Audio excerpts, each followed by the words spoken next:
নিজেকে চেনার তুমি তৌফিক দাও খোদা, তোমাকে চেনার তুমি তৌফিক দাও। নিজেকে চেনার তুমি তৌফিক দাও খোদা, তোমাকে চেনার তুমি। অন্য ধর্মাবলম্বী যদি কেউ থাকেন একটু হাত তুলবেন। কেউ কি আমাকে হেল্প করবেন ভাইয়ের নামটা জানার ব্যাপারে? সবুজ কুমার দাস। জি, ধন্যবাদ ভাই সবুজকে, আপনাকে থ্যাংক ইউ সো মাচ, আপনি আমাদের এই আয়োজনে সামিল হয়েছে। আসসালামু আলাইকুম ওয়া রাহমাতুল্লাহি ওয়া বারাকাতুহু। আপনারা সবাই ভালো আছেন? ডুয়েট ক্যাম্পাসে আয়োজিত আজকের এই সিরাত সেমিনারের সম্মানিত সভাপতি, অত্র প্রতিষ্ঠানের অভিভাবক মাননীয় উপাচার্য মহোদয়, উপ উপাচার্য মহোদয় সহ অত্র প্রতিষ্ঠানের সম্মানিত শিক্ষক এবং আমার প্রাণপ্রিয় শিক্ষার্থীবৃন্দ, তারুণ্যের সাথে সিরাতের গভীর সম্পর্ক, এই টপিকের উপর কয়েকটি পয়েন্ট আপনাদের সঙ্গে শেয়ার করবো ইনশাআল্লাহ। প্রথমে আমরা সিরাত সম্পর্কে একটু পরিচিত হই। সিরাত আসলে কাকে বলা হয়? সিরাত এই শব্দটির সাথে আমরা অনেকেই পরিচিত, মুসলমান তো বটেই, আমাদের দেশের আমাদের অন্য ধর্মাবলম্বী যে সমস্ত ভাইয়েরা বন্ধুরা আছেন তারাও সিরাত শব্দটি শুনেছেন বারবার। সিরাত আসলে বলতে কি বোঝায়? সিরাত হলো আমাদের প্রিয় নবী সাল্লাল্লাহু আলাইহি ওয়াসাল্লামের জীবনধারা, তার চরিত্র এবং আচরণের পূর্ণাঙ্গ বর্ণনা, এটাকে বলা হয় সিরাত। এক কথায় বললে আপনি বলতে পারেন নবী করিম সাল্লাল্লাহু আলাইহি ওয়াসাল্লামের জীবন ইতিহাস, তার জীবন চরিত্র, তার জীবন চরিত্রের যে কোনো দিকই হোক না কেন তার সবগুলোই সিরাতের অন্তর্ভুক্ত। তারুণ্যের সাথে, তরুণদের সাথে সিরাতের একটা গভীর সম্পর্ক আছে। সিরাত চর্চা আমাদের তরুণদের কোন কোন ভাবে সমৃদ্ধ করতে পারে, কিভাবে বলিষ্ঠ করতে পারে, সে বিষয়ে আমরা কথা বলবো ইনশাআল্লাহ। কিন্তু তার আগে আমরা জানি যে সিরাতের সাথে তারুণ্যের সম্পর্কের জায়গাটা আসলে কোথায়। প্রথমত আপনারা হলেন সেই বীর পুরুষেরা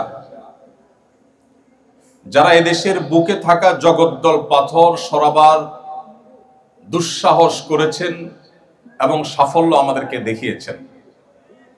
আপনারা সেই জেনজি প্রজন্ম, আপনারা এদেশের ভবিষ্যৎ, মুসলিম মিল্লাতের ভবিষ্যৎ। আপনাদের চেতনা এবং কর্ম এটাই এই জাতির মূল চালিকা শক্তি। এই জাতির গন্তব্য কোথায়, এই জাতি কোথায় গিয়ে থামবে, কতদূর যাবে, সেটি আমরা দেখতে পারি আপনাদের চেহারা থেকে। আমাদের তারুণ্যের দিকে তাকালে আমরা আঁচ করতে পারি, অনুভব করতে পারি যে আমাদের গন্তব্য কোথায়, আমরা কোন দিকে যাচ্ছি। যেহেতু তরুণরাই সমাজের ভবিষ্যৎ, অতএব প্রিয় নবী সাল্লাল্লাহু আলাইহি ওয়াসাল্লামের জীবন চরিত্র, তার সিরাত, এটা সবচেয়ে বেশি প্রাসঙ্গিক, সবচেয়ে বেশি প্রয়োজন তরুণদের জন্য। দ্বিতীয়ত, প্রতিকূল পরিবেশে, সবচেয়ে প্রতিকূল পরিবেশে, সবচেয়ে স্বল্পতম সময়ে নিজের মিশনকে সবচেয়ে বলিষ্ঠভাবে, শক্তিশালীভাবে বাস্তবায়ন করবার দৃষ্টান্ত স্থাপন করেছেন যেই সর্বকালের সর্বশ্রেষ্ঠ মহামানব, সেই হযরত মুহাম্মদ সাল্লাল্লাহু আলাইহি ওয়াসাল্লাম তরুণদের জন্য তার জীবনে সবচেয়ে বেশি প্রাসঙ্গিক এজন্য যে তরুণদের সামনে বহুবিধ চ্যালেঞ্জ আছে, বহুবিধ বাধা আছে। তাদের স্বপ্নকে স্পর্শ করতে গিয়ে যে সমস্ত বাধা তাদের সামনে আসে সেগুলোকে অতিক্রম করবার যে দীক্ষা মুহাম্মদ সাল্লাল্লাহু আলাইহি ওয়াসাল্লামের জীবনীতে আছে, মানব ইতিহাসের অন্য কোনো মনীষীর জীবনীতে আপনি সেটি পাবেন না। কারণ সবচেয়ে বেশি বাধা মাথায় নিয়ে তিনি পৃথিবীতে জন্মগ্রহণ করেছেন। সবচেয়ে বড় বড় বাধাগুলোকে ঠেলে ঠেলে তিনি তার গন্তব্যে, তার লক্ষ্য পানে তিনি এগিয়ে গেছেন এবং খুব অল্প সময়ের মধ্যে তিনি তার মিশনকে সবচেয়ে শক্তিশালীভাবে সফল করেছেন, সার্থক করেছেন। অতএব আজকের তারুণ্য যদি সফল হতে চায়, সার্থক হতে চায়, চ্যালেঞ্জ মোকাবেলা করতে চায়, যদি সাফল্যের পদচুম্বন তারা করতে চায়, তাহলে মুহাম্মদ সাল্লাল্লাহু আলাইহি ওয়াসাল্লামের সিরাত চর্চার কোনো বিকল্প তাদের সামনে আর কোনো থাকতে পারে না।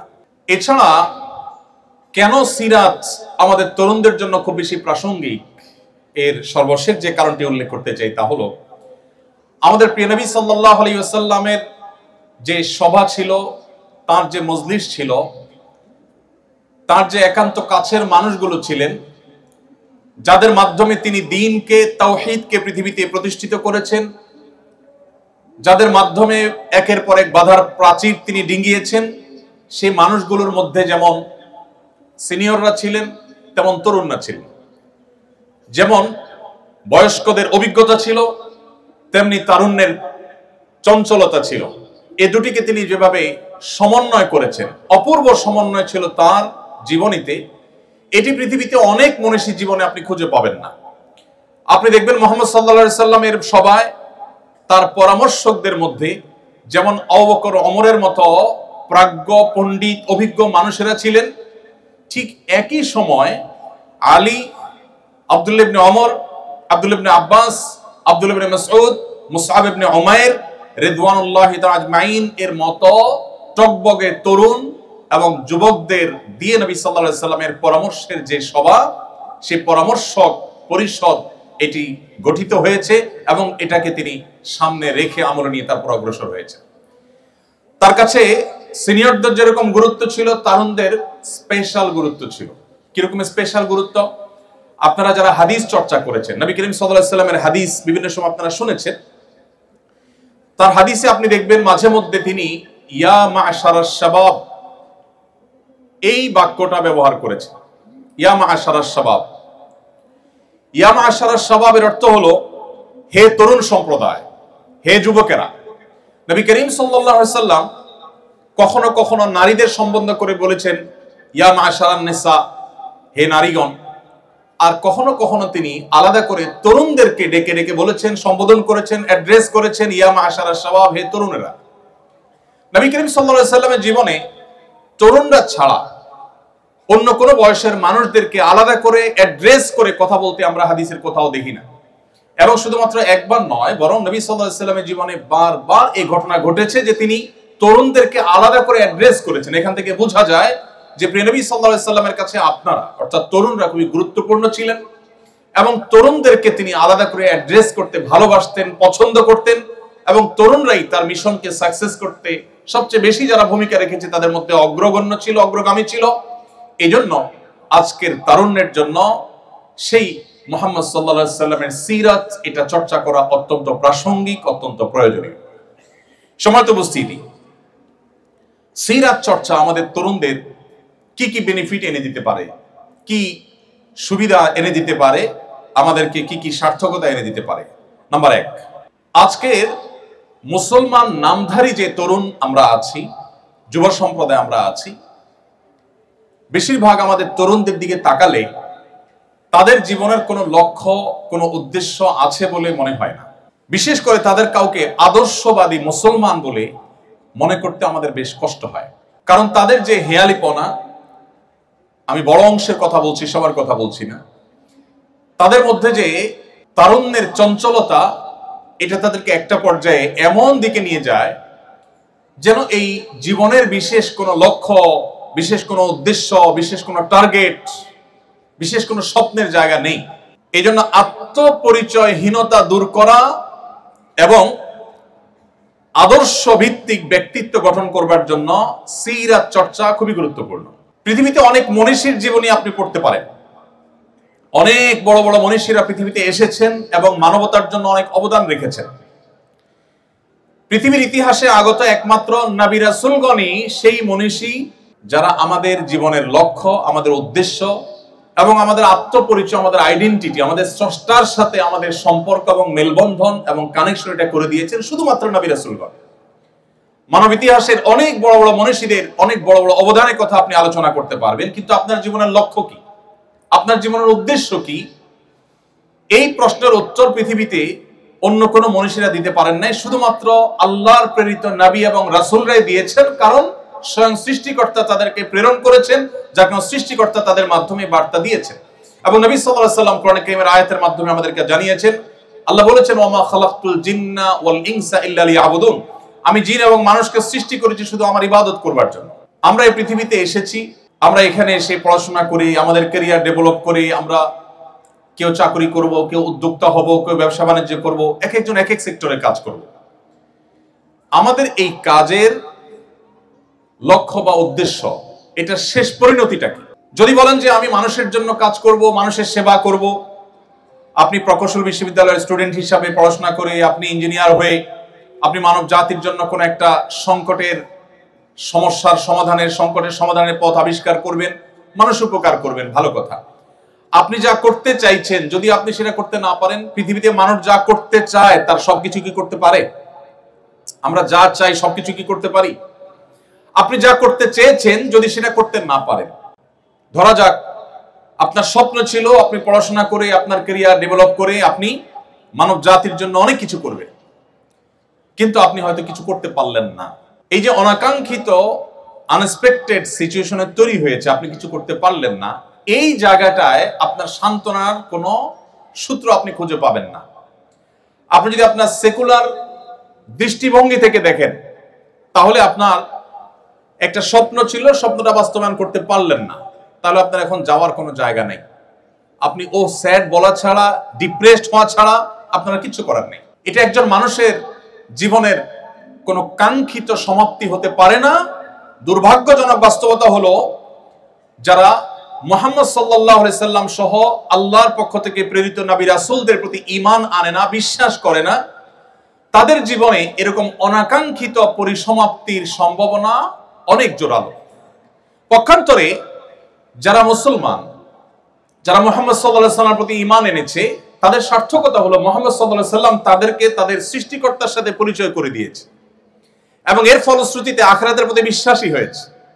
একজন মানুষ দুনিয়াতে অনেক কিছু করতে চেয়েছেন, কিছুই করতে পারেন নাই, যদি তিনি মুসলমান হন তাহলে তার ডিপ্রেশনের কোনো কারণ নাই, তার দুশ্চিন্তার কোনো কারণ নাই, কারণ তিনি যদি ভালো কিছু করবার সদিচ্ছা রাখেন এবং তার জন্য যথাযথ পদক্ষেপ নিয়ে থাকেন, তিনি যদি তার কাঙ্ক্ষিত কাজটি করতে নাও পারেন, আল্লাহ রাব্বুল আলামিন কিয়ামতের দিন তার সেই কাঙ্ক্ষিত কাজ করে যে পরিমাণ রিওয়ার্ড পাওয়ার কথা, পুরস্কার পাওয়ার কথা, তার সবটুকু আল্লাহ তাআলা তাকে বুঝিয়ে দিবেন। অতএব একজন মুসলমান তার জীবনে কখনো ডিপ্রেশন তাকে কখনো স্পর্শ করতে পারে না। আর এই কথাকেই কোরআন বলেছে, ওয়ালা ইয়াইআস মির রাউহিল্লাহি ইল্লাল কওমুল কাফিরুন, আল্লাহর রহমত থেকে নিরাশ হয়ে যাওয়া, আশাহত হয়ে যাওয়া, ডিপ্রেসড হয়ে যাওয়া, এটা আল্লাহর প্রতি অবিশ্বাসী ছাড়া কারোর জীবনে আসতে পারে না। বিশ্বাসী মানুষের জীবনে আসার কোনো স্কোপ নেই। কেন আপনি সিরাত চর্চা করবেন? কারণ সিরাত চর্চা আপনার আইডেন্টিটি আপনাকে ঠিক করে দিবে, আপনার স্রষ্টার সাথে আপনার সৃষ্টি হিসাবে আপনার একটা সম্পর্ক গড়ে তুলবে। তাতে কি হবে? আপনার ডিপ্রেশন আসবে না। আপনারা ছাত্র মানুষ, আপনার ইউনিভার্সিটি স্টুডেন্ট, স্কুল বা কলেজ বা স্কুল লাইফের দিকে ফিরে যান।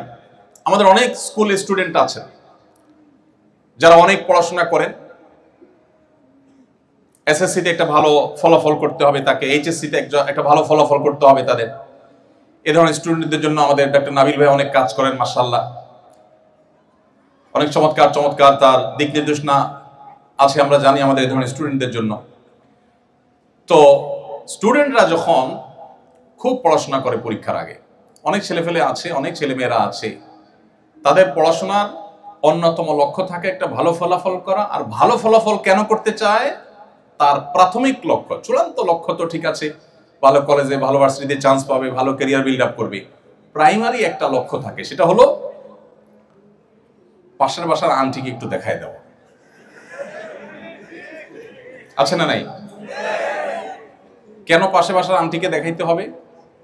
কারণ আন্টি এসে সারাদিন মায়ের কাছে তার ছেলে মেয়ের গল্প শোনায়, এগুলো শুনতে আর ভালো লাগে না। এই জন্য মাজায় গামছা বেঁধে অনেক স্টুডেন্ট নেমে যায় যে এবার কিছু একটা করতে হবে, আন্টির মুখ বন্ধ করতে হবে, ভালো কিছু করতে হবে। আচ্ছা, আমার প্রশ্ন হলো, এই ছাত্র অনেক পড়াশোনা করেছে, অনেক কষ্ট করেছে, পরীক্ষা দিয়েছে, আনফরচুনেটলি সে যা চেয়েছে সেই ফলাফল সে পায়নি, অর্থাৎ পাশাপাশি আন্টিকে আর দেখায় দেওয়া গেল না। এই ছেলের, এই শিক্ষার্থীর যাওয়ার জায়গাটা কোথায় আমাকে বলেন? কোনো যাওয়ার জায়গা আছে তার? দেখাতে পারে নাই তো, আবার কবে কোন পরীক্ষা আসবে সেটাতে দেখাবে, এছাড়া তার আর কোনো যাওয়ার জায়গা নেই। তখন সে কি হয়ে যায়? ডিপ্রেসড হয়ে যায়, সে দুশ্চিন্তার মধ্যে পড়ে যায়, মন খারাপ করে এবং কখনো কখনো আত্মহত্যার পথে পর্যন্ত চলে যায়। এবার আসুন আমরা আরেকটা চিত্র দেখি। একজন স্টুডেন্ট যার জীবনে মুহাম্মদ সাল্লাল্লাহু আলাইহি সাল্লামের সিরাতের রিফ্লেকশন হয়েছে, যিনি মুহাম্মদ সাল্লাল্লাহু আলাইহি সাল্লামের জীবন ইতিহাসের সাথে পরিচিত হয়েছে, তার জীবনের সংস্রবে কখনো এসেছে, তার ছোঁয়ায় কখনো তার থাকার সুযোগ হয়েছে। এই স্টুডেন্ট যেহেতু তার রবকে চিনে, তিনি তার সব কিছু দেখাতে চান তার রবকে, সৃষ্টিকর্তাকে। পাশাপাশি আন্টি কিংবা তার কোনো বন্ধু বান্ধব কিংবা অন্য কাউকে তিনি দেখাবার জন্য কিছু করেন না। তার লক্ষ্য হলো তিনি ভালো ফলাফল করে ভালো একটা জায়গায় দাঁড়িয়ে এই যে দুর্নীতির করাল গ্রাস গোটা দেশটাকে শেষ করে দিচ্ছে, তিনি মেরুদণ্ড সোজা করে এদেশের মানুষের জন্য অ্যাজ এ মুসলমান মুসলিম মিল্লাতের মুখকে উজ্জ্বল করবার জন্য তিনি কিছু করতে চান। এই স্বপ্ন নিয়ে তিনি পরীক্ষা দিচ্ছেন, পড়াশোনা করছেন, চেষ্টা করছেন। যদি তিনি তার সে চেষ্টা সফল হন, ব্যাটে বলে হয় তো আলহামদুলিল্লাহ, যদি না হয় তাহলে তার সান্ত্বনার জায়গা হলো যে আল্লাহ রাব্বুল আলামিন ইনপুট দেখেন না, আল্লাহ তাআলা আউটপুট দেখেন না, আল্লাহ তাআলা ইনপুট দেখেন। আল্লাহ চেষ্টা দেখেন, ফলাফল দেখেন না। দুনিয়ার মানুষ ফলাফল দেখে, আল্লাহ রাব্বুল আলামিন ফলাফল দেখে মানুষকে তার বিনিময় সব সময় দেন না, সব সময় দেন না। আল্লাহ তাআলা দেখেন বান্দার প্রচেষ্টা। যদি আল্লাহ তাআলা আউটপুট দেখে সব সময় বিনিময় দিতেন, তাহলে বহু নবী রাসূল পৃথিবীতে এসেছেন যারা যুগ যুগ ধরে ইসলাম প্রচারে কাজ করার পরও দেখা গেছে তাদের কথা হয়তো একজন মানুষ শুনেছে কিংবা একজনও শুনেনি। হয়রাজ আমাদের মধ্যে বহু লোক আছে যাদের লক্ষ লক্ষ ফলোয়ার্স, অনেক ভক্ত অনুরক্ত। তো আল্লাহ রাব্বুল আলামিন চেষ্টা দেখবেন। সো একজন তরুণ তিনি যখন মুহাম্মদ সাল্লাল্লাহু আলাইহি সাল্লামের সিরাতকে তার জীবনে অবলম্বন হিসাবে ঠিক করে নেয়, সিরাতকে সে যখন সামনে রাখে, তখন তার জীবনে সে কাঙ্ক্ষিত জিনিসটা যদি নাও পান, তিনি ডিপ্রেসড হন না। কারণ তিনি জানেন যে আল্লাহ রাব্বুল আলামিন দেখবেন আমার নিয়ত, ইন্নামাল আমালু বিন্নিয়াত, আমি কোন উদ্দেশ্যে করেছি এটা আল্লাহ দেখবেন, আমার চেষ্টা আল্লাহ তাআলা দেখবেন। বাস আমার নিয়ত ভালো ছিল, চেষ্টায় ত্রুটি ছিল না, আল্লাহ তাআলা রিওয়ার্ড শতভাগ আমাকে দিয়ে দিবেন। সো তার কোনো ডিপ্রেশনের কোনো কারণ থাকতে পারে না। সময় তো উপস্থিতি কেন সিরাত চর্চা আমাদের করতে হবে?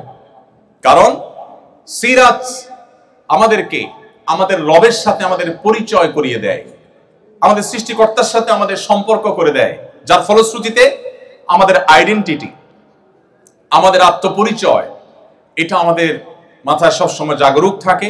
এটি আমাদেরকে পরিচালিত করে সঠিকতার পথে, সুন্দরের পথে, এবং আমাদের জীবনে একটা আদর্শিক ভিত্তি দাঁড়ায়।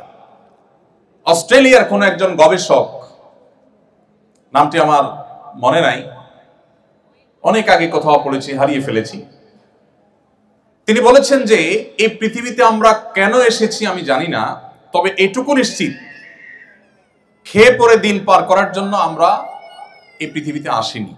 দেখুন, জন্মের পর থেকে আমরা যত চেষ্টা করছি, যত পরিশ্রম করছি, যত সাধনা করছি, সবগুলোর সার সংক্ষেপ হলো আমরা রুটি রুজি আহরণ করছি, সেটি ভোগ করছি, একটা পর্যায়ে আমরা মারা যাচ্ছি, কালের গর্ভে হারিয়ে যাচ্ছি। তাহলে জীবনের প্রাপ্তিটা কি, লক্ষ্যটা কি, আমার চূড়ান্ত যাওয়ার জায়গাটা কোথায়? নবী করিম সাল্লাল্লাহু আলাইহি সাল্লাম আমাদের সেই প্রশ্নের উত্তর দিয়েছেন যে আমাদের জীবনের এই সকল কর্মকাণ্ডের প্রাপ্তি অপ্রাপ্তির হিসাব মেলাবার জন্য আল্লাহ তাআলা ইয়াউমুল আখিরা প্রতিষ্ঠা করবেন। যিনি আমাদেরকে শূন্য থেকে সৃষ্টি করেছেন, তিনি আমাদেরকে মাটির সাথে মিশিয়ে যাওয়ার পর আবার সেখান থেকে আমাদেরকে সৃষ্টি করবেন এবং আমাদের প্রাপ্য বুঝিয়ে দিবেন।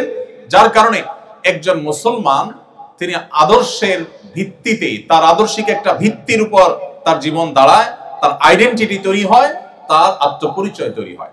আপনারা বিশ্ববিদ্যালয়ের শিক্ষার্থী, আপনারা আমার চাইতে ভালো করে জানবেন, কখনো শিক্ষার নামে, কখনো সংস্কৃতির নামে, কখনো বিনোদনের নামে, বিভিন্ন সময় নানা নামে আজকের বিশ্বের মুসলিম তরুণদের আইডেন্টিটি নষ্ট করবার নানামুখী ষড়যন্ত্র চলমান আছে। আপনারা দেখবেন বেশ কিছু মুখরোচক স্লোগান শোনা যায়, আমাদেরকে মানবতাবাদী মানুষ হওয়ার সবক সকাল বিকাল দিতে আপনারা শুনবেন। কাদেরকে শুনবেন? সেই সব মানুষদের কাছ থেকে শুনবেন যারা অনবরত নিরপরাধ শিশু হত্যাকাণ্ডে মেতে আছে। তাদেরকে শুনবেন যারা নারীর অধিকার নিয়ে গোটা পৃথিবীতে জিগির তুলছে, আমাদেরকে সকাল বিকাল সবক দিতে আসে, শত সহস্র প্রেগনেন্ট নারীদেরকে যারা বোমা মেরে হত্যা করে। মুসলমানের দৃষ্টান্ত হলো সেই বাঘের বাচ্চার মতো, যে বাঘের বাচ্চাকে শিয়াল লাফানো শেখায়। আজ পৃথিবীতে আমাদের অবস্থা সেরকম হয়ে গেছে। আমরা সেই মুহাম্মদ সাল্লাল্লাহু আলাইহি সাল্লামের উম্মত, যে মুহাম্মদ সাল্লাল্লাহু আলাইহি সাল্লাম পৃথিবীর আলো দেখবার আগেই তার জন্মদাতা পিতাকে হারিয়েছেন, মায়ের গর্ভে থাকতেই বাবাকে হারিয়েছেন, জন্মের পরপর তার মমতাময়ী মাকে হারিয়েছে।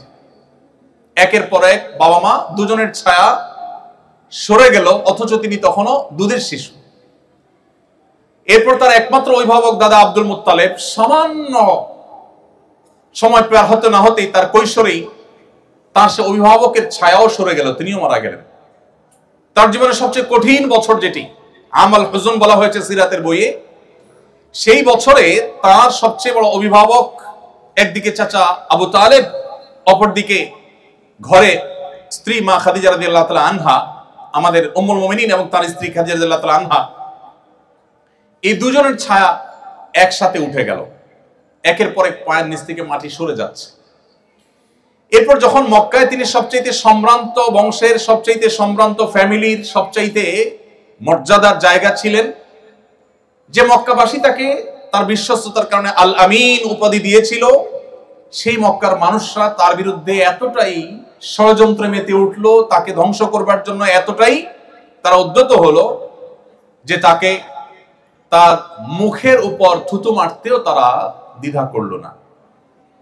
তাকে শারীরিকভাবে হ্যারাসমেন্ট করা হলো, নানাভাবে অপমানিত করা হলো। মুহাম্মদ সাল্লাল্লাহু আলাইহি সাল্লাম এই সকল বাধা ডিঙ্গিয়ে সামনে অগ্রসর হচ্ছিলেন। একটা পর্যায়ে তার মাতৃভূমিতে তাকে থাকতে দেওয়া হলো না, মক্কা তাকে ত্যাগ করে চলে যেতে হয়েছে রাতের অন্ধকারে, তাও শান্তিতে যেতে দেওয়া হয়নি।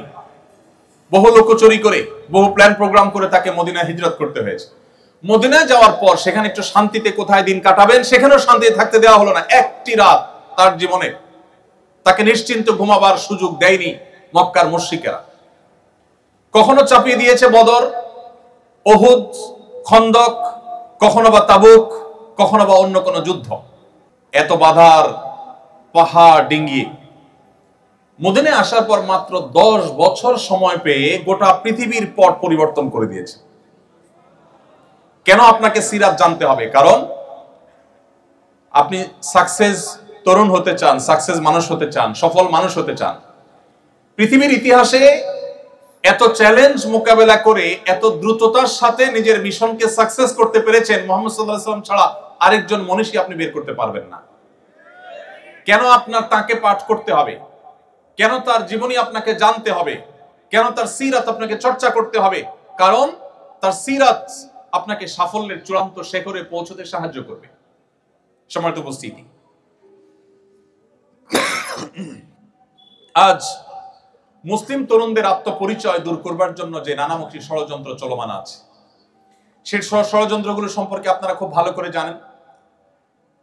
আমাদেরকে মানবতাবাদের সবক যারা শেখায় তারা জানে না মুসলমানকে আসলে আলাদা করে মানবতাবাদের সবক শেখানোর প্রয়োজন। পৃথিবীকে মানবতার শিক্ষাই দিয়েছে প্রথমে মুসলমানরা। মুহাম্মদ সাল্লাল্লাহু আলাইহি সাল্লামের চাইতে বেশি মানবতার শিক্ষা পৃথিবীতে কেউ কাউকে কখনো দিতে পারেনি। মুহাম্মদ সাল্লাল্লাহু আলাইহি সাল্লাম সেই মানুষ যার শুধু মানবতার বিষয়ে শত সহস্র আলোচনা করে তার মানবিক দিকটাকে পরিপূর্ণভাবে তুলে ধরা আমাদের দ্বারা সম্ভব নয়, আমরা সেদিকে যাচ্ছি না। তো আত্মপরিচয়হীনতা দূর করে আমাদের নিজস্ব সংস্কৃতির প্রতি অনুরাগী হতে আমাদেরকে সাহায্য করবে যদি আমরা নবী সাল্লাল্লাহু আলাইহি ওয়াসাল্লাম সিরাত পাঠ করি। নাম্বার 2, আপনারা সবাই তরুণ, অনেকে আছেন যে বাবা মার যথেষ্ট অর্থ সম্পদ আছে, পারিবারিক ভিত্তি যথেষ্ট স্ট্রং এবং মজবুত। এত সত্ত্বেও আমাদের সামনে যে পথ চলা, সেই পথ চলা কি সব সময় মসৃণ হয় না কখনো কখনো কণ্টকাকীর্ণ হতে পারে? মসৃণ থাকবে সব সময় আমাদের জীবনে পথ চলা? বরং বাস্তবতা হলো আল্লাহ রাব্বুল আলামিন কোরআনে কারীমে একাধিক জায়গায় এই বিষয়টি আল্লাহ তাআলা উল্লেখ করেছেন যে মানুষের পুরো জীবনটাই সংগ্রামী জীবন, প্রত্যেকটা স্টেপেই তাকে সংগ্রাম করতে হয়। সংগ্রাম করে করে তাকে এগোতে হয়। তো আপনি একজন তরুণ হিসেবে প্রতিকূলতা ঠেলে আপনি যদি সাফল্যের শেখরে পৌঁছতে চান, তাহলে মুহাম্মদ সাল্লাল্লাহু আলাইহি ওয়াসাল্লামের সিরাত আপনাকে পাঠ করতে হবে, তাহলে আপনাকে সিরাত চর্চা করতে হবে। কারণ কিভাবে চরম বিপদেও ধৈর্য ধারণ করতে হয়, অত্যন্ত প্রত্যয়ী এবং দৃঢ়পদ থাকতে হয়, এটা মুহাম্মদ সাল্লাল্লাহু আলাইহি ওয়াসাল্লামের জীবনের প্রতিটি পৃষ্ঠায় পৃষ্ঠায়, প্রতিটি পাতায় পাতায় আপনি পাবেন। আপনি মুহাম্মদ সাল্লাল্লাহু আলাইহি ওয়াসাল্লামের জীবনের ইতিহাস যদি খোলেন, প্রতিটি পাতায় দেখতে পাবেন একের পর এক চ্যালেঞ্জ কিভাবে তিনি মোকাবেলা করেছেন। সবচেয়ে ইন্টারেস্টিং বিষয় হলো, এত বাধা সত্ত্বেও কোন ইতিহাসবিদরা, এমনকি অমুসলিমদের লেখা যে সমস্ত জীবন চরিত্র আছে মুহাম্মদ সাল্লাল্লাহু আলাইহি ওয়াসাল্লামের, তার কোনটিতেও আপনি এটি দেখাতে পারবেন না যে মুহাম্মদ সাল্লাল্লাহু আলাইহি ওয়াসাল্লাম এত টেনশনে, এত চাপে, এত মানসিক প্রেসারে তিনি কখনো নাউজুবিল্লাহ খেই হারিয়ে ফেলেছেন, রেগে গেছেন, কাউকে সরি বলতে হয়েছে। তার জীবনে এরকম কোনো অধ্যায় আসেনি। যদি আপনি প্রতিকূলতা ঠেলে আপনার তারুণ্যকে সাফল্যের সর্বোচ্চ শেখরে নিতে চান, তাহলে আপনাকে সিরাত চর্চা করতে হবে। কারণ মুহাম্মদ সাল্লাল্লাহু আলাইহি ওয়াসাল্লাম তার জীবনে যতটা প্রতিকূলতা ঠেলে তার মিশন ইসলামকে, তাওহীদকে, আল্লাহর একত্ববাদকে পৃথিবীতে সবচেয়ে বলিষ্ঠভাবে প্রতিষ্ঠিত করে গেছেন, এটি পৃথিবীতে অন্য কোনো মনীষী করতে পারেনি। মাত্র 23 বছর সময় পেয়েছেন। নবুয়তের দায়িত্ব বুঝে পাওয়ার পর মাত্র 23 বছরের মধ্যে গোটা বিশ্বের পট পরিবর্তন করে দিয়েছেন, রুট চেঞ্জ করে দিয়েছেন, ইতিহাস পরিবর্তন করে দিয়েছেন। এবং আজও পর্যন্ত পৃথিবীর ইতিহাসে যত মানুষ এসেছে, কিয়ামত পর্যন্ত যত মানুষ আসবে, মুহাম্মদ সাল্লাল্লাহু আলাইহি সাল্লামের চাইতে জনপ্রিয়, তাকে যত মানুষ ভালোবাসে, এত বেশি মানুষের ভালোবাসা পৃথিবীর ইতিহাসে কেউ অর্জন করতে পারে নাই, কিয়ামত পর্যন্ত কেউ পারবেও না। মুসলমানরা পৃথিবীতে সবচেয়ে সংখ্যা বেশি তা কিন্তু না, আমরা জানি। কিন্তু এত সত্ত্বেও মুহাম্মদ সাল্লাল্লাহু আলাইহি সাল্লাম পৃথিবীতে চলে যাওয়ার প্রায় ১৫০০ বছর অতিক্রান্ত হওয়ার পরও এখনো যদি পৃথিবীর কোন প্রান্তে কেউ মুহাম্মদ সাল্লাল্লাহু আলাইহি সাল্লামকে নিয়ে একটা কটু কথা বলে, পৃথিবী জুড়ে লক্ষ লক্ষ কোটি কোটি মানুষের হৃদয়ে রক্তক্ষরণ হয় কি হয় না? এই যে হৃদয়ে রক্তক্ষরণ হয়, ১৫০০ বছর আগে একজন মানুষ পৃথিবী থেকে চলে গেছেন। ১৫০০ বছর, ১৫০ বছর না। কতটা প্রভাব মানুষের অন্তরে তিনি রেখে গেছেন যে ১৫০০ বছর পরও যদি তাকে নিয়ে কেউ কোনো কটু কথা বলে, কোটি কোটি মানুষ পৃথিবী জুড়ে এখনো তার জন্য কাঁদে, চোখের পানি ফেলে, সংক্ষুব্ধ হয়।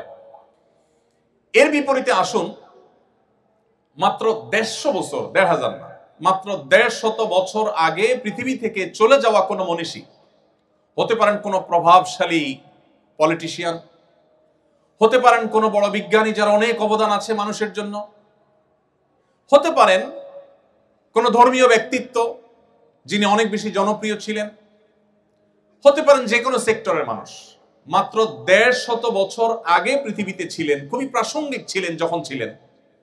তিনি চলে যাওয়ার পর এখন যদি গুলিস্তানের মোড়ে দাঁড়িয়ে কেউ তার 14 গোষ্ঠীর নামের তালিকা ধরে ধরে গালিগালাজ করে বা নিন্দামন্দ করে, খারাপ বা কটু কথা বলে, আপনি আশপাশে মাথা ঘুরিয়ে তাকালে দেখতে পাবেন কারোর কোনো ভাবলেশ নেই, কারোর কোনো ভাবনা নেই, কারোর কোনো মাথা ব্যথা নেই। পৃথিবীতে যদি কেউ অমর হতে চায়, পৃথিবীতে যদি কেউ টিকে থাকতে চায়, পৃথিবীতে যদি কেউ সহস্র সহস্র বছর, লক্ষ বছর প্রাসঙ্গিক থাকতে চায়, মুহাম্মদ সাল্লাল্লাহু আলাইহি সাল্লামের জীবন ইতিহাস চর্চার কোনো বিকল্প পথ তার সামনে খোলা নেই।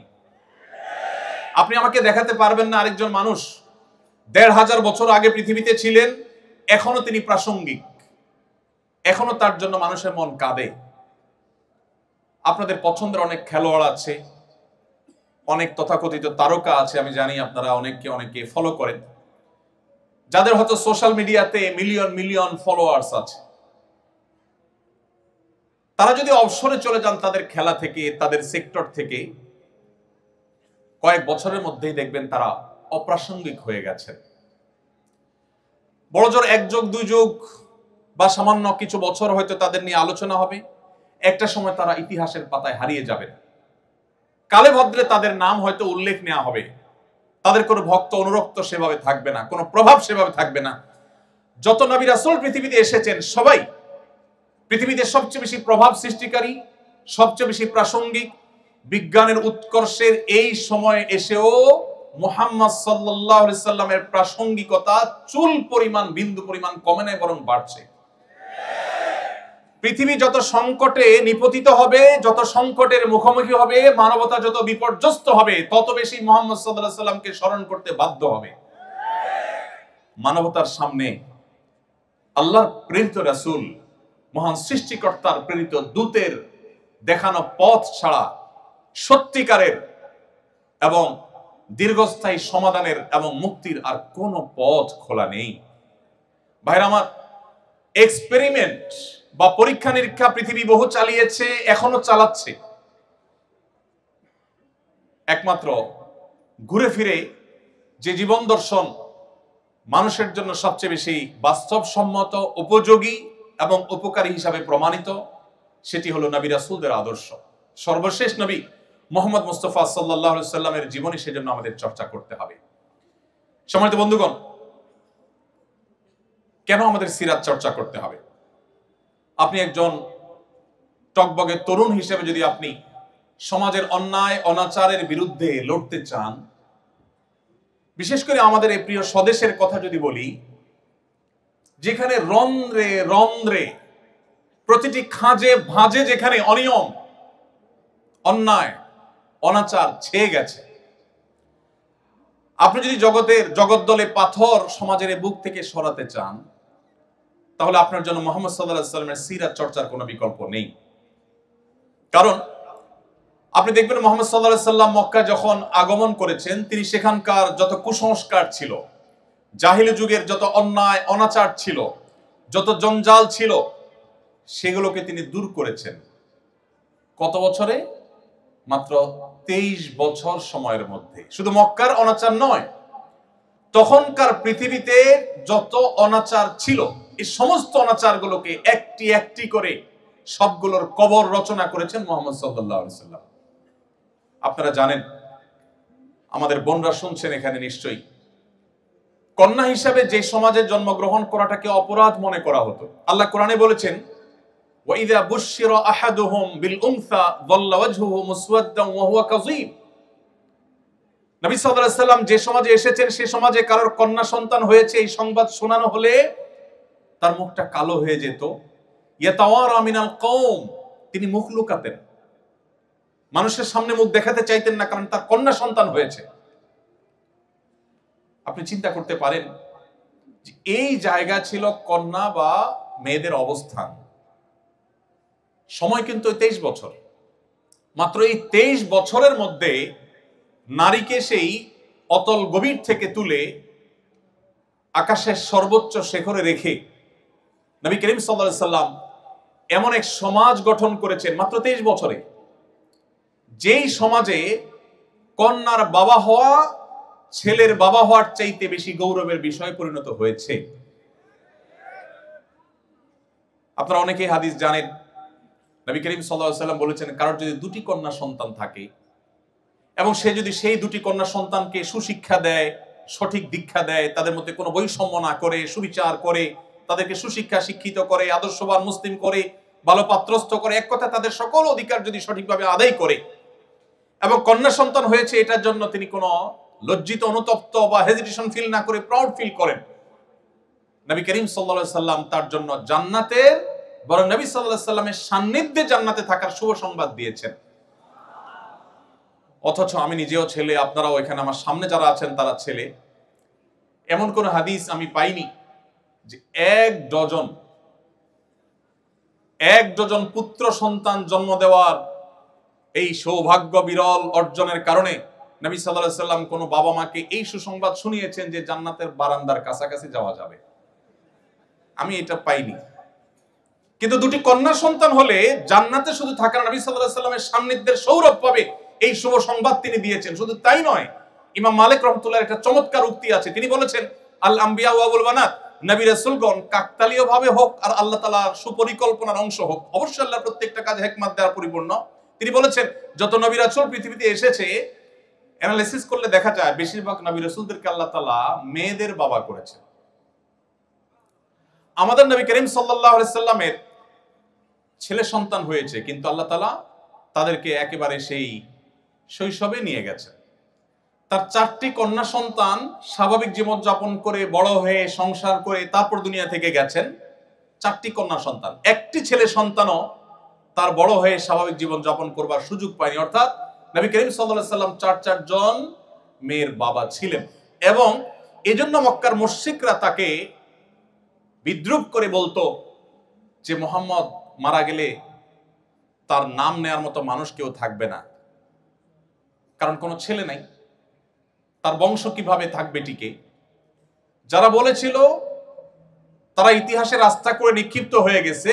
মুহাম্মদ সাল্লাল্লাহু আলাইহি সাল্লামের নামে নামকরণ করা পৃথিবীর যে কোনো দেশে, যে কোনো সমাজে, বিশেষ করে যেখানেই মুসলমান আছে সেখানে আপনি দেখবেন, এমনকি ইংল্যান্ডের সন্তানদের নামকরণের ক্ষেত্রে দেখা গেছে যে প্রায় বছরই সবচেয়ে বেশি সংখ্যক সন্তান বা শিশুদের নাম রাখা হয় মোহাম্মদ নামে। যারা মনে করেছিল মুহাম্মদ সাল্লাল্লাহু আলাইহি সাল্লামের ছেলে সন্তান না থাকলে তিনি হারিয়ে যাবেন, তারা হারিয়ে গেছে। মুহাম্মদ সাল্লাল্লাহু আলাইহি সাল্লাম পৃথিবীতে এখনো প্রাসঙ্গিক আছেন। ভাইরা আমার, তো সমাজের যে জঞ্জাল, যে কুসংস্কার, এটা যদি আপনি দূর করতে চান, আপনি যদি সংগ্রামী মানুষ হতে চান, সমাজ সংস্কারক হতে চান, তাহলে আপনাকে মুহাম্মদ সাল্লাল্লাহু আলাইহি সাল্লামের সিরাত পাঠ করতে হবে, তার সিরাত চর্চা করতে হবে। কারণ খুব স্বল্পতম সময়ের মধ্যে যে মক্কার মুশরিকেরা কন্যা সন্তান হলে জীবন্ত পুঁতে ফেলতো, তাদের বুকের উপর দাঁড়িয়ে নবী সাল্লাল্লাহু আলাইহি সাল্লামের জীবনের শেষ ওসিয়তগুলোর মধ্যে থেকে ছিল ফাস্তাউসু বিন-নিসাই খায়রা, তোমরা মেয়েদের ব্যাপারে আমার কাছ থেকে কল্যাণের উপদেশ গ্রহণ করো। নারী জাতিকে তিনি উন্নতির চরম শিখরে, মুক্তির চরম পর্যায়ে তিনি রেখে গেছে। ভাইরা আমার, আমি একটা কথা প্রায় বলি, আজকে পৃথিবীতে নারীবাদের খুব স্লোগান শুনতে পাবেন, অধিকার অধিকারের শব্দটা খুব বেশি শুনতে পাবেন। এগুলো শুনলে বেশ আমাদের মধ্যে একটা ভাবসাব আসে যে অধিকার সচেতন, আধুনিক। নবী করিম সাল্লাল্লাহু আলাইহি সাল্লাম যখন পৃথিবীতে মানবতা বুলুণ্ঠিত হয়েছে, তখন মানবতা নিয়ে কাজ করেছেন, তখন কোনো প্রজেক্ট ফাইল তার কাছে ছিল না। এখন পৃথিবীতে অনেকেই অধিকারের কথা বলেন বিভিন্ন বিদেশি ফান্ড বা তহবিল হালাল করবার প্রয়োজনে।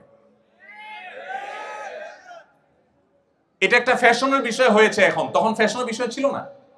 তো আপনি যদি সমাজে অন্যায় অনাচার দূর করে সংগ্রামী সাধক হতে চান, সমাজ সংস্কারক হতে চান, প্রতিবাদীর ভূমিকায় থাকতে চান, তাহলে মুহাম্মদ সাল্লাল্লাহু আলাইহি সাল্লাম কিভাবে সমাজ সংস্কার করেছেন, কিভাবে এত অল্প সময়ে একটা সমাজকে আমূল পরিবর্তন করে দিয়েছেন, দিন এবং রাত যেরকম তফাৎ এরকম তফাৎ করে দিয়েছেন, সেই সিরাত আপনাকে পাঠ করতে হবে। প্রিয় ভাইরা আমার,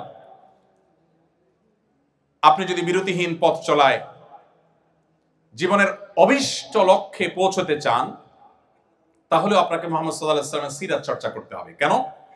কারণ আপনি দেখবেন নবী করিম সাল্লাল্লাহু আলাইহি সাল্লামের জীবনে তার যে পথ চলা ছিল, এটা ছিল বিরতিহীন। আল্লাহ তাআলা কোরআনে কারীমে নবী করিম সাল্লাল্লাহু আলাইহি সাল্লামকে বলেছেন, হে রাসূল, আপনি রাতের কিছু অংশ আরাম করুন, সারা রাত দাঁড়িয়ে ইবাদত করবেন না, একটু রেস্ট করুন। কারণ ইন্না লাকা ফিন নাহারি সাবহান তাওয়িলা, কারণ দিনে আপনাকে দীর্ঘ পথ সাঁতরাতে হবে। ইন্টারেস্টিং বিষয়, কোরআন বলছে নবী সাল্লাল্লাহু আলাইহি সাল্লামকে রাতে একটু আপনি রেস্ট করুন। সারা রাত জেগে তিনি তাহাজ্জুদ পড়তে চাইতেন। আল্লাহ বলেছেন না সারা রাত তাহাজ্জুদ পড়বেন না, একটু নিজে রেস্ট করবেন, নিজের রিফ্রেশমেন্টের জন্য সময় রাখবেন, সারা রাত ইবাদত করবেন না। কেন? কারণ দিনে আপনাকে দীর্ঘ পথ সাঁতার কাটতে হবে, সাঁতরাতে হবে। প্রশ্ন হলো, নবী সাল্লাল্লাহু আলাইহি সাল্লাম যে মক্কায় ছিলেন বা মদিনায় ছিলেন, সেখানে সাঁতার কাটার কোনো অপশন ছিল না। এবং তখনকার আরবেরা, এমনকি এখনকার আরাবিয়ানরাও, তারা আমাদের মতো নদীমাতৃক এলাকার মানুষ না। তাদের সাঁতার কাটা বেশিরভাগ মানুষই জানে না বললেই চলে। নবী সাল্লাল্লাহু আলাইহি সাল্লামের জীবনে একবারও সাঁতার কেটেছেন এরকম কোনো বর্ণনা কেউ খুঁজে পাবে না। তাহলে আল্লাহ তাআলা বলতে পারতেন যে আপনাকে দীর্ঘ পথ অতিক্রম করতে হবে, পাড়ি দিতে হবে, হাঁটতে হবে, চলতে হবে, সারা বলে আল্লাহ তাআলা সাঁতার কাটা কথা কেন বললেন? এ বিষয়ে তাফসীর বিশেষজ্ঞ বিশ্লেষক ওলামা ইকরাম বলেন, এখানে আল্লাহ তাআলা একটি বার্তা দিতে চেয়েছেন। সেটি হলো, মানুষ পায়ে হেঁটে চললে একটু বিরতি নেয়, অন্য যে কোনো বাহনে গেলে মানুষ হয়তো একটু বিরতি নেওয়ার অপশন থাকে, কিন্তু কেউ যদি সাঁতার কাটে তাহলে তার গন্তব্যে পৌঁছার আগ পর্যন্ত বিরতির কোনো সুযোগ থাকে না। নবী করিম সাল্লাল্লাহু আলাইহি সাল্লামের যে কাজ, এই কাজ ছিল বিরতিহীন। এজন্য তার সারা জীবন তিনি বিরতিহীনভাবে চেষ্টা চালিয়েছেন। আপনি যদি সেই মোটিভেশন ধরে রাখতে চান যে কিভাবে আপনি সারা জীবন কাজ করবেন মানুষের কল্যাণে, আল্লাহ সন্তুষ্টি লাভ করে জান্নাত প্রাপ্তির আশায়, তাহলে সেক্ষেত্রে আপনাকে সিরাত চর্চা করতেই আপনার জীবনের পরতে পরতে সেটাকে আপনি প্রাসঙ্গিক এবং রিলেভেন্ট আপনি দেখতে পাবেন। আপনার যদি লিডারশিপ এবং নেতৃত্বের ইচ্ছা থাকে, স্বপ্ন থাকে, তাহলে আপনাকে সিরাত চর্চা করতে হবে। কারণ নবী করিম সাল্লাল্লাহু আলাইহি সাল্লামকে দেখবেন যে তিনি তরুণ বয়স থেকেই সততা, ন্যায় বিচার, দূরদর্শিতা এগুলোর সবচেয়ে উৎকৃষ্ট উদাহরণ সৃষ্টি করেছেন, দৃষ্টান্ত স্থাপন করেছেন।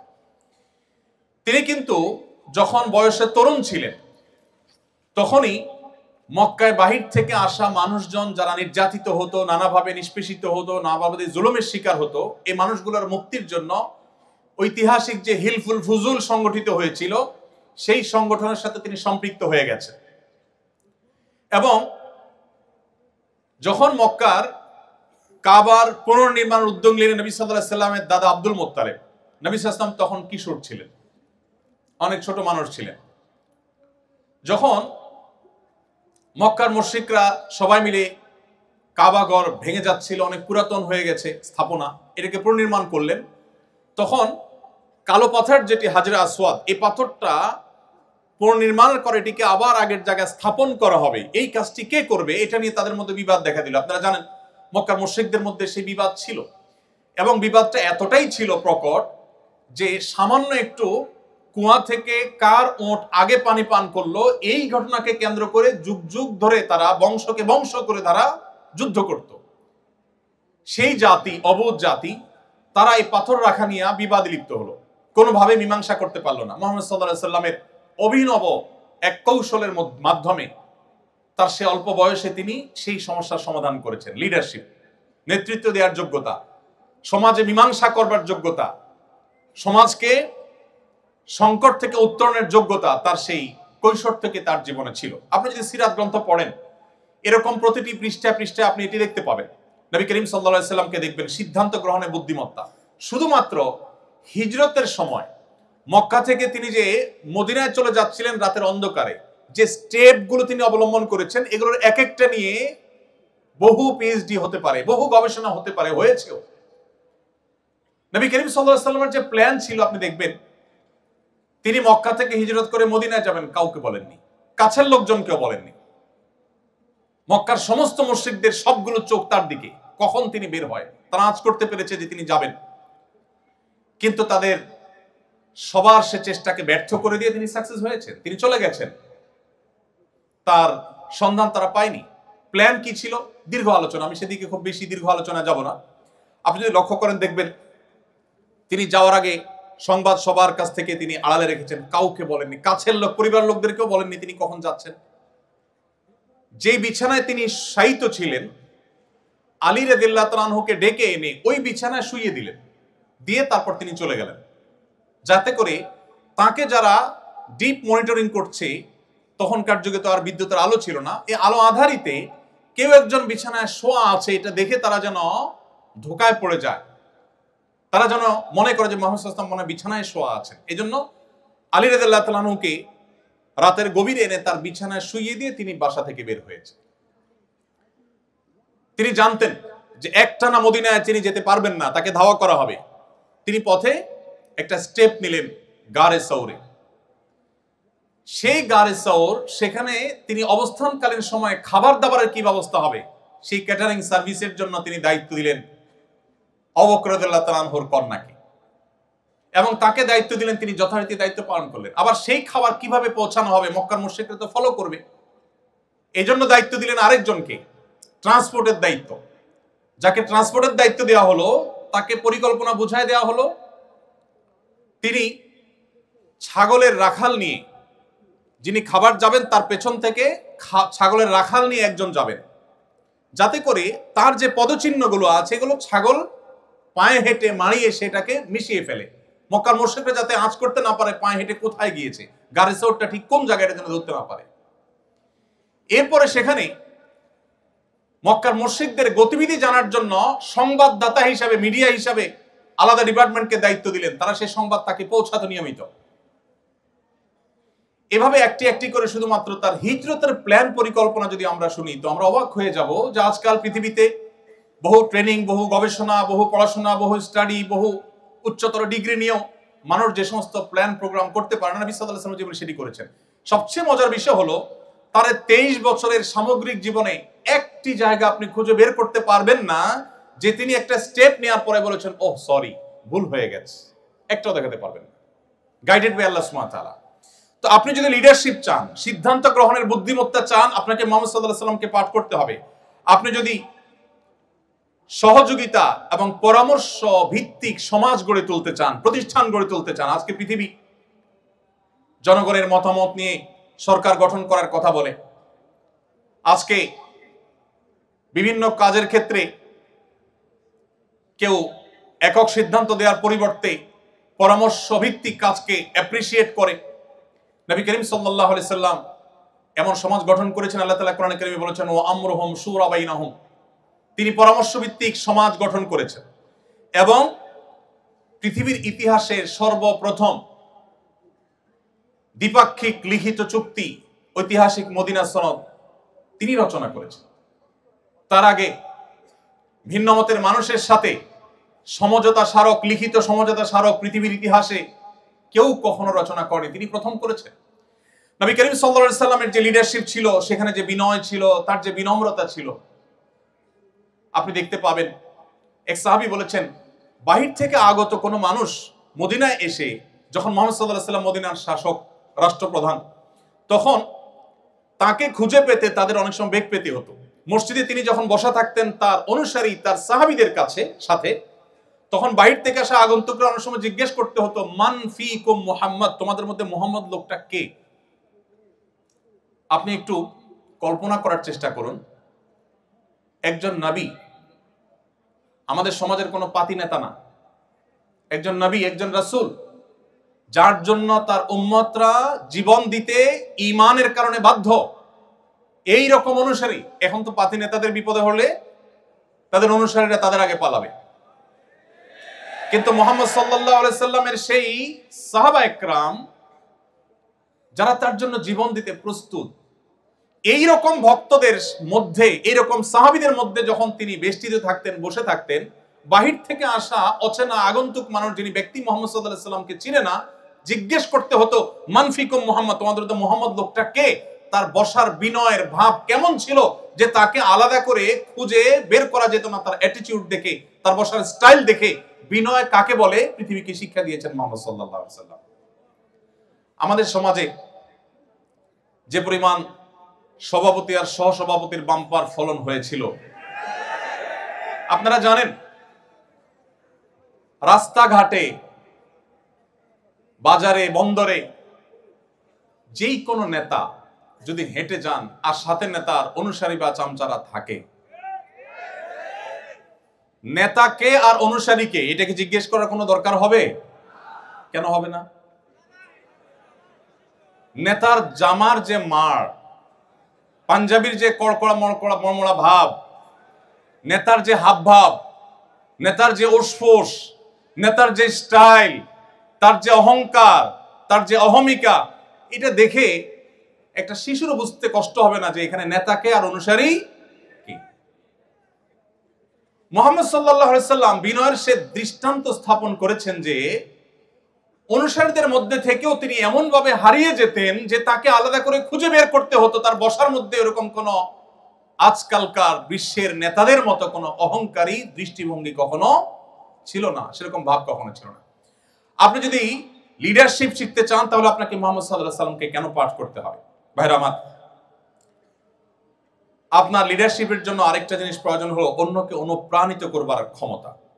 অন্যকে অনুপ্রাণিত করবার যে ক্ষমতা মুহাম্মদ সাল্লাল্লাহু আলাইহি সাল্লামের আছে, পৃথিবীর ইতিহাসে কোনো কেউ মানুষকে এত বেশি অনুপ্রাণিত করতে পেরেছেন আমার মনে হয় শুধু মুসলিম নয়, আমার অমুসলিম বন্ধুরাও যদি নিরপেক্ষভাবে বিশ্লেষণ করেন, বিবেচনা করেন, আমার মনে হয় তাদের কাছে দিনে আলামত পরিষ্কার হবে যে মুহাম্মদ সাল্লাল্লাহু আলাইহি সাল্লাম যেভাবে মানুষকে অনুপ্রাণিত করতে পেরেছেন, এতটা অনুপ্রাণিত, এতটা মোটিভেটেড পৃথিবীর ইতিহাসে কেউ কোনোদিন কাউকে করতে পারে না। ১৫০০ বছর পর আজও তার কোন নির্দেশ পেলে মুসলমানরা জীবন দেওয়ার জন্য প্রস্তুত হয়ে যায়, সর্বস্ব ত্যাগ করার জন্য প্রস্তুত হয়ে যায়। আপনি আর কাকে দেখাতে পারবেন?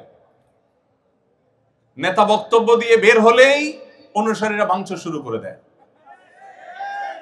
নেতা বের হতে না হতেই নেতার নির্দেশ পায়ের নিচে পিষ্ট করে ফেলে, ভুলে যায় মানবীয় প্রকৃতি, বাস্তবতা। মুহাম্মদ সাল্লাল্লাহু আলাইহি সাল্লাম ১৫০০ বছর আগে কোনো কথা বলে গেছেন, ১৫০০ বছর পরও লক্ষ লক্ষ কোটি কোটি মানুষ পেঠা সেটাকে পুঙ্খানুপুঙ্খ রূপে বাস্তবায়ন করবার জন্য জীবন বাজি দিতে পর্যন্ত প্রস্তুত। আপনি যদি পৃথিবীকে মোটিভেটেড করতে চান, আপনি যদি আপনার জাতিকে জাগ্রত করতে চান, আপনি যদি আপনার জাতির লিডারশিপের দায়িত্ব নিতে চান, মুহাম্মদ সাল্লাল্লাহু আলাইহি সাল্লামের জীবনী চর্চার কোনো বিকল্প আপনার সামনে পথ খোলা নেই।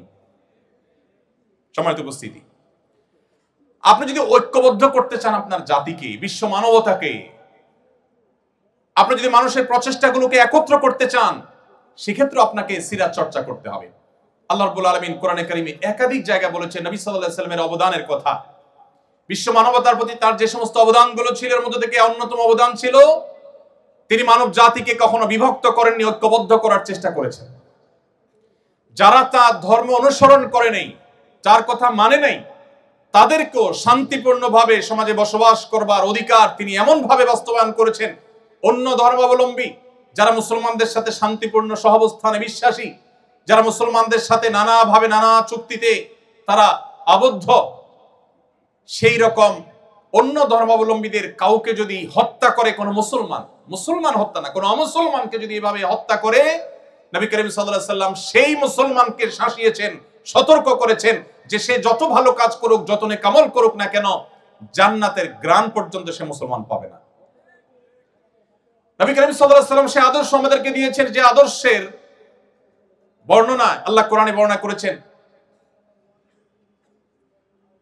যে সমস্ত অন্য ধর্মাবলম্বী মুসলমানেরা তোমাদেরকে যুদ্ধ চাপিয়ে দেয়নি, তোমাদের দেশ থেকে বের করে দেয়নি, শান্তিপূর্ণ সহাবস্থান করছে, অন্য ধর্মের মানুষ কিন্তু তোমার সাথে শান্তিপূর্ণ সহাবস্থান করছে। লা ইয়ানহাকুমুল্লাহু আনিল্লাযীনা লাম ইউকাতিলুকুম ফিদ-দীন ওয়া লাম ইখরিজুকুম মিন দিয়ারিকুম আন তাবাররুহুম ওয়া তুকসিতু ইলাইহিম, তাদের প্রতি সদাচরণ করতে, ভালো আচরণ করতে, ন্যায়নিষ্ঠ আচরণ করতে আল্লাহ তোমাদের বাধা দেয় না, বরং ইন্নাল্লাহা ইউহিব্বুল মুকসিতিন, সেই অমুসলিমদেরকে, অন্য ধর্মাবলম্বীদের প্রতি ন্যায়নিষ্ঠ আচরণকারীদেরকে আল্লাহ তাআলা ভালোবাসেন। আজ সংখ্যালঘুদের অধিকারের কথা শুনবেন, যারা আমাদের সকাল বিকালে সবকটা দেয় যে সংখ্যালঘুদের ব্যাপারে আমাদের দায়িত্বশীল হতে হবে, তাদের দেশগুলোতে আপনি দেখবেন সংখ্যালঘুরা সবচেয়ে বেশি নির্যাতিত। মুসলমানরা সব যে একেবারে পবিত্র দুধের দোয়া বা সবাই যে বলে উঠবে আমি তা বলছি না, কিন্তু ইসলাম সেই ধর্ম, যেই ধর্ম অন্য ধর্মাবলম্বী বা ভিন্ন মতের মানুষদেরও বেঁচে থাকা শুধু নয়, সম্মানজনকভাবে বেঁচে থাকা, তাদের অধিকার ব্যাপারে আমাদেরকে সতর্ক করেছে। এই জন্য আপনি দেখবেন মুহাম্মদ সাল্লাল্লাহু আলাইহি সাল্লামের শুধু আচরণের কারণে অজস্র অমুসলিমেরা ইসলামের ছায়া তুলে এসেছে। ভাইরা আমার, আপনি যদি আপনার জাতিকে ঐক্যবদ্ধ করতে চান, আমি আপনাকে অনুরোধ করব আপনি আউস এবং খাজরাজের ঐক্যবদ্ধ হওয়ার ইতিহাসটা কোরআন থেকে একটু পড়ে নেবেন।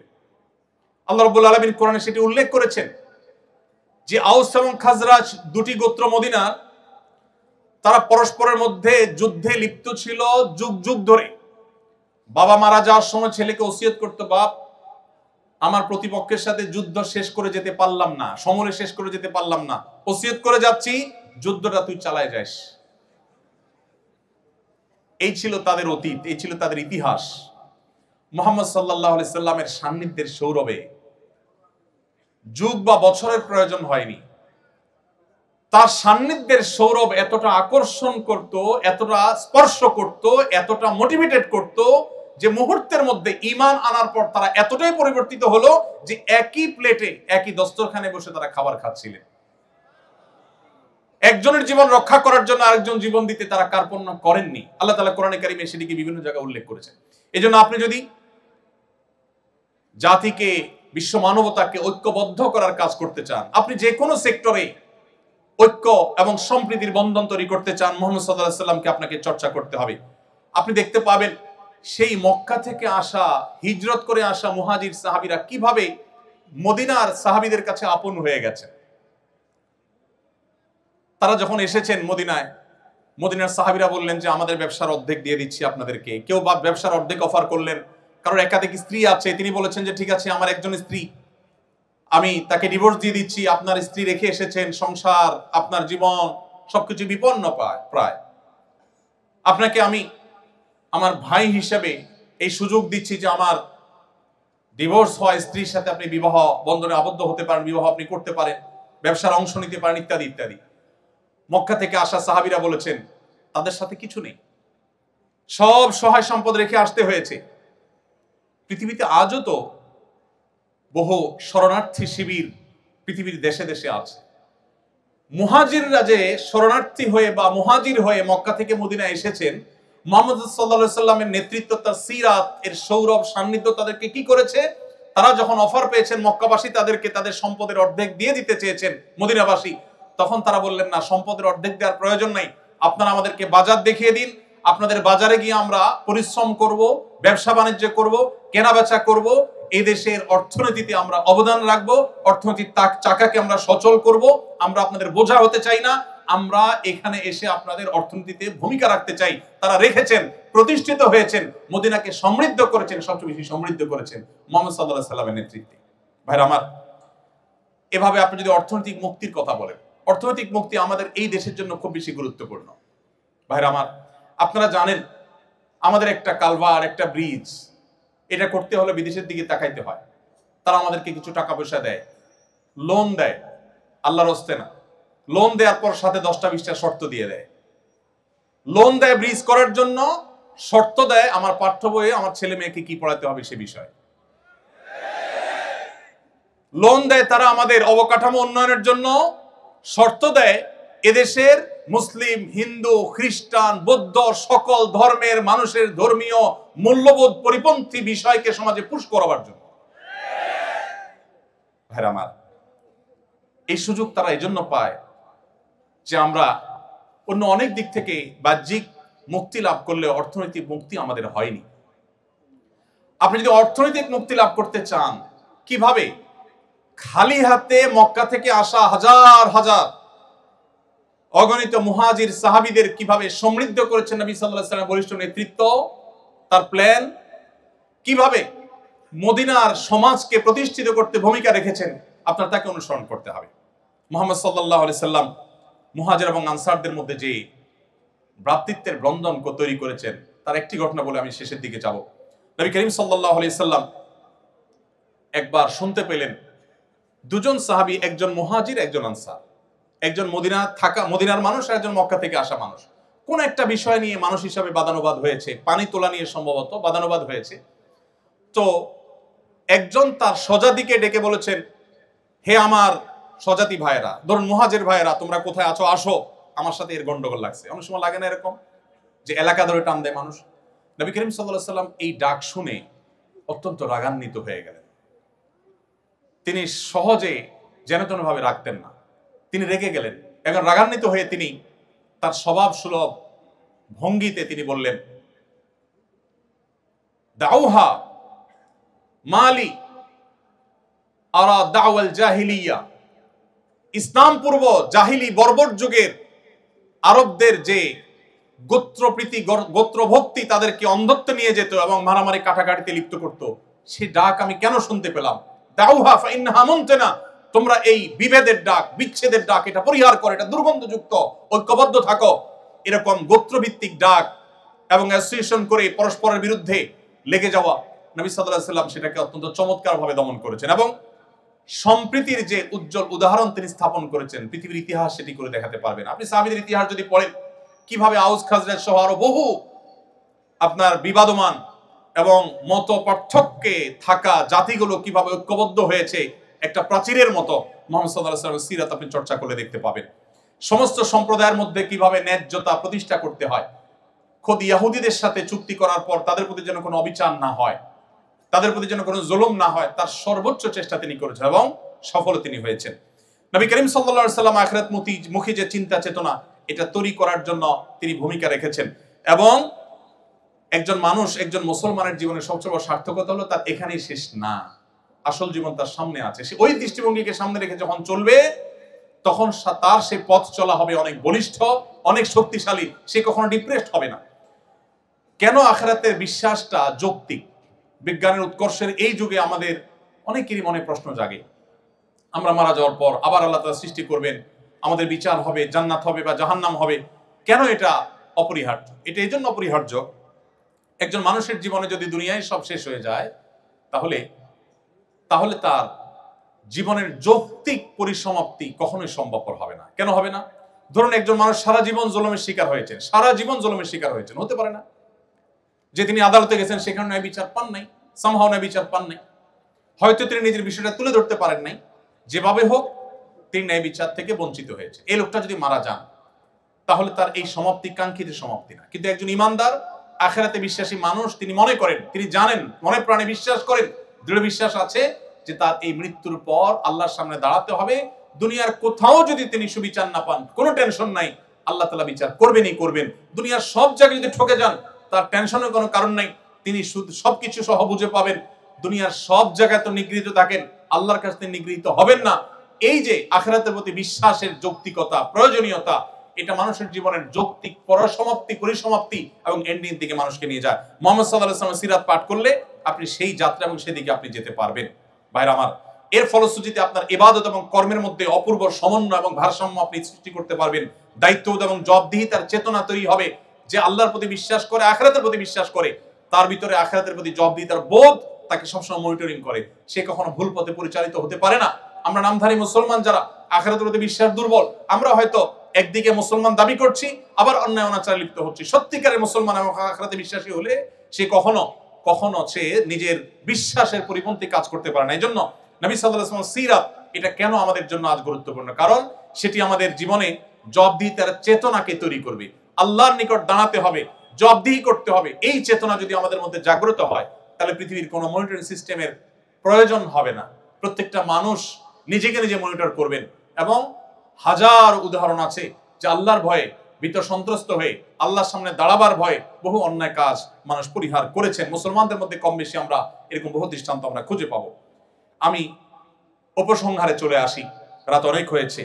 নবী করিম সাল্লাল্লাহু আলাইহি সাল্লামের সিরাত, এটা আমাদের চর্চা করতে হবে, পাঠ করতে হবে।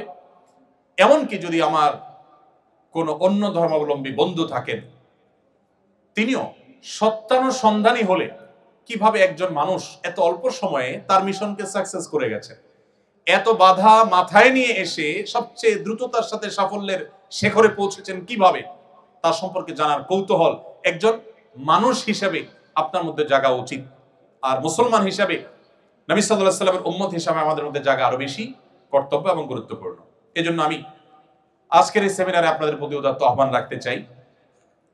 নবী করিম সাল্লাল্লাহু আলাইহি ওয়াসাল্লামের সিরাত, তার জীবন চরিত শুরু থেকে শেষ পর্যন্ত, তার পৃথিবীতে আবির্ভাবের আগের বিশ্ব পরিস্থিতি থেকে নিয়ে পৃথিবীকে তিনি যেই জায়গায় রেখে গেছেন, এই পুরো সময়টুকুকে পাঠ বরং পুনর্পাঠ, বারবার পাঠ করার জন্য আমি উদাত্ত আহ্বান আপনাদেরকে রাখতে চাই।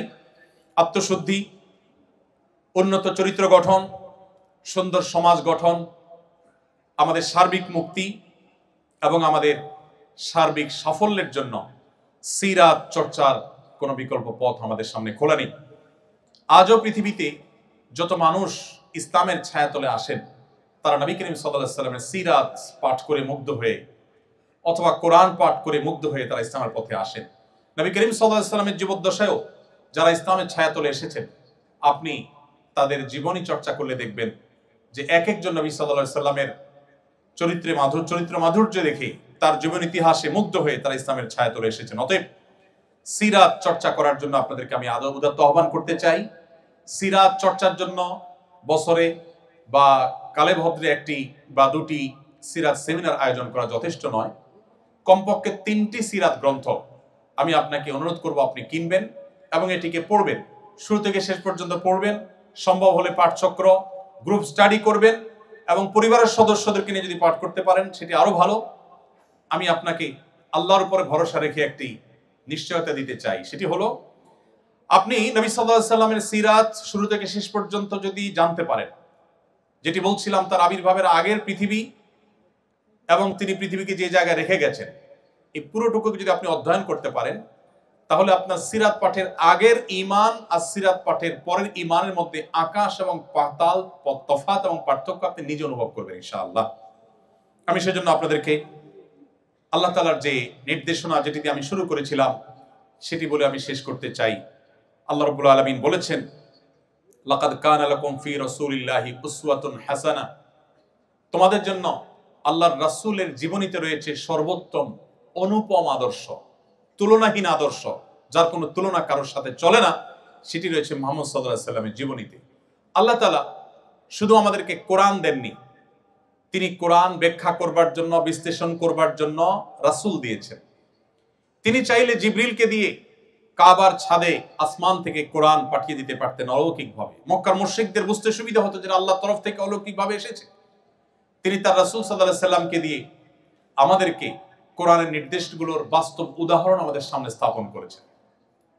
সর্বশেষ একটি দৃষ্টান্ত দিয়ে আমি শেষ করছি, সেটি হলো ডক্টর খন্দকার আব্দুল্লাহ জাহাঙ্গীর রাহমাহুল্লাহর নাম আপনারা শুনেছেন, ইসলামী বিশ্ববিদ্যালয়ের কুষ্টিয়ার প্রফেসর ছিলেন। স্যার একটি উপমা দিতেন অত্যন্ত চমৎকার। স্যার বলতেন, আমরা যে ফোন ব্যবহার করি, এই মোবাইলগুলো সাধারণত দুই প্রকার। কিছু আছে যেগুলো আমরা বাটন ফোন বলি, যেগুলোতে নেট ইউজ করা যায় না, ক্যামেরা থাকে না, ইত্যাদি ইত্যাদি। এই বাটন ফোন। আরেকটা হলো স্মার্টফোন। স্যার বলতেন, আল্লাহ রাব্বুল আলামিন মানুষকে সৃষ্টি করেছেন স্মার্টফোনের মতো করে, আর অন্য যত প্রাণী আছে সব প্রাণীকে সৃষ্টি করেছেন বাটন ফোনের মতো করে। বাটন ফোনের মধ্যে যেই ক্যালকুলেটর দেওয়া আছে ওইটা পরিবর্তন করা যায় না। যেই ফোন বুক দেওয়া আছে, যা যা দেওয়া আছে তাতেই থাকে। গেমস যেগুলো দেওয়া আছে, নতুন করে আর কোনো গেম সেখানে ডাউনলোড করা যায় না, ফিক্সড, যা যা দেওয়া আছে তা। আর স্মার্টফোনের মধ্যে, দামি দামি স্মার্টফোনগুলোতে আপনাকে একটা প্লে স্টোর, অ্যাপ স্টোর দেওয়া থাকবে। আপনি ক্যালকুলেটর কোন ডিজাইনেরটা নামাবেন, কোন অ্যাপটা নামাবেন, কোন গেমসটা ডাউনলোড করবেন, কোনটা সেট করবেন, এটার চয়েস আপনার হাতে দেওয়া হয়েছে। আপনি চাইলে আপনার সুবিধা মতো, পছন্দ মতো অ্যাপ আপনি নামায় নিতে পারেন। অন্যান্য প্রাণীকে এই অপশন দেওয়া হয়নি, তারা বাটন ফোনের মতো। একটা হাঁস, একটা মোরগ, একটা গরু, একটা ছাগল, অন্যান্য প্রাণী, আল্লাহ রাব্বুল আলামিন তার ভিতরে যা দেওয়া সব বিল্ট ইন দিয়ে দিয়েছেন, সব সেট আপ আগে থেকে আছে, নতুন কিছু ঢুকাবার সুযোগ নেই। এজন্য পশু পাখি, অন্যান্য প্রাণী, তারা চাইলেও মানুষের মতো জ্ঞানে, বিজ্ঞানে, বুদ্ধিতে, মেধায় তারা তাদের যোগ্যতার স্বাক্ষর রাখবার অপশনই নেই। আল্লাহ তাআলা সেট করে দিয়েছেন যে হাঁস সে পানিতে ভাসবে। এজন্য জন্মের পরপরই দেখবেন হাঁস পানিতে ভাসতে পারে, তাকে শেখাতে হয় না। মানুষের সন্তানকে হাঁটা শেখাতে হয়, পশু পাখিকে হাঁটা শেখাতে হয় না। তাকে যে জন্য সৃষ্টি করা হয়েছে, ওই যে বাটন ফোনের মতো সবকিছু বিল্ট ইন দেওয়া আছে, অটোমেটিক ওইটা থাকবে, কাজ করবে, নতুন কিছু সেখানে ঢুকবে না। কিন্তু মানুষকে যেহেতু আল্লাহ তাআলা স্মার্টফোনের মতো তৈরি করেছেন, ব্ল্যাঙ্ক ব্রেন দিয়ে দিয়েছেন, চোখ দিয়ে দিয়েছেন, অপশন দিয়ে দিয়েছেন, সে তার চয়েস মতো অপশন বা অ্যাপগুলোকে সে নিজের ভিতর ঢোকাতে পারে। কেন মুহাম্মদ সাল্লাল্লাহু আলাইহি সাল্লামের জীবনী চর্চা প্রয়োজন? কারণ আল্লাহ তাআলা আমাদেরকে স্মার্টফোনের মতো তৈরি করেছেন। সো আমরা যদি ভালো কিছু আমাদের ভিতরে ধারণ করি, তাহলে তার রিফ্লেক্ট আমাদের জীবনে পড়বে। আমরা যদি ভুল কিছু ধারণ করি, তার রিফ্লেক্ট আমাদের মধ্যে পড়বে। এজন্য আমাদের এই জীবনকে আলোকিত করবার জন্য, সমৃদ্ধ করবার জন্য আমাদের জীবনের পদে পদে মুহাম্মদ সাল্লাল্লাহু আলাইহি সাল্লামকে পাঠ করতে হবে, তাকে ডাউনলোড করতে হবে, তাকে ধারণ করতে হবে এবং তাকে চয়েস করতে হবে। কারণ মানুষ অনুসরণ প্রিয়, কাউকে না কাউকে সে অনুসরণ করে, কারণ না কারণ দ্বারা সে প্রভাবিত হয়। আপনি যদি সর্বশ্রেষ্ঠটাকে ডাউনলোড করেন, আপনার ভেতরে ধারণ করেন, তাহলে আপনার জীবন আলোকিত হবে, সুন্দর হবে, সমৃদ্ধ হবে। আপনার আলো দ্বারা আলোকিত করতে পারবেন আপনার সমাজকে, আপনার আশপাশকে, বিশ্ব মানবতাকে, আপনার প্রিয় স্বদেশকে। আল্লাহ রাব্বুল আলামিন আমাদের সবাইকে সিরাতে রাসূলের আলো দ্বারা আলোকিত হওয়ার তৌফিক দান করুন। সিরাতে রাসূলের রিফ্লেকশন যেন আমাদের জীবনের পরতে পরতে হয়, পদে পদে হয়, আল্লাহ তাআলা সেই তৌফিক আমাদেরকে দান করুন। আমরা যেন মুহাম্মদ সাল্লাল্লাহু আলাইহি সাল্লামের উম্মত হিসেবে নিজেদেরকে স্বীকার করছি, দাবি করছি, আমরা যেন বুঝে শুনে তার উম্মত হই, আমরা যেন পড়ে শুনে তার উম্মত হই, স্টাডি করে, চর্চা করে তার উম্মত হই। তার উম্মত হওয়ার এই গৌরব যেন সত্যিকারের গৌরবের পরিণত হয়, সেজন্য প্রয়োজনীয় পদক্ষেপ গ্রহণ করা, আমাদের জীবনের প্রত্যেকটা ক্ষেত্রে সিরাতকে জানা এবং আমাদের জীবনে, আমাদের সমাজে, আমাদের পরিবারে, রাষ্ট্রে সর্বত্র যেন স্টাবলিশ করার তৌফিক আল্লাহ তাআলা দান করেন। সেজন্য সেই দোয়া রব্বে কারীমের কাছে ব্যক্ত করে শেষ করছি। জাযাকুমুল্লাহু খাইরা। আসসালামু আলাইকুম ওয়া রাহমাতুল্লাহি ওয়া বারাকাতুহু। আস-সুন্নাহ ফাউন্ডেশন, উম্মার স্বার্থে সুন্নাহর সাথে।